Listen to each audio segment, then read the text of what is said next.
সিরিয়ায় Christmas tree পোড়ানোর ঘটনার জের ধরে ব্যাপক বিক্ষোভ শুরু হয়েছে। দেশটির মধ্যাঞ্চলে অবস্থিত এই শহরটি খ্রিস্টান সংখ্যাগরিষ্ঠ হিসেবে পরিচিত। এতে দেশটির নতুন ইসলামপন্থী কর্তৃপক্ষকে সংখ্যালঘুদের সুরক্ষায় পদক্ষেপ নেওয়ার আহ্বান জানানো হচ্ছে।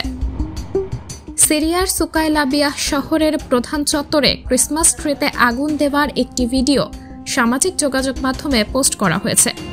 ভিডিওটিতে দেখা যায় ক্রিসমাসের আগের রাতে ক্রিসমাস ট্রিতে আগুন দিচ্ছে দুই মুখোশধারী। ভিডিওতে আরও দেখা যায় ঘটনার পর সুকাইলাবিয়াহ চত্বরে বিক্ষুব্ধদের সামাল দেওয়ার চেষ্টা করছেন HTS এর ধর্মীয় নেতা। খ্রিস্টানদের সাথে সংহতি প্রকাশ করতে তাকে ক্রস ধরে থাকতেও দেখা যায়, যা সাধারণত রক্ষণশীল ইসলামপন্থীরা করেন না। HTS প্রতিনিধিরা সিরিয়ার ধর্মীয় ও ক্ষুদ্র নৃগোষ্ঠীদের স্বাধীনতা ও অধিকার সুরক্ষার অঙ্গীকার করেছে। হায়াত তাহরির আল শাম HTS ইতোমধ্যে জানিয়েছে এ ঘটনায় কয়েকজন বিদেশি যোদ্ধাকে আটক করা হয়েছে। সাবরিনা জলিল, সবার কথা।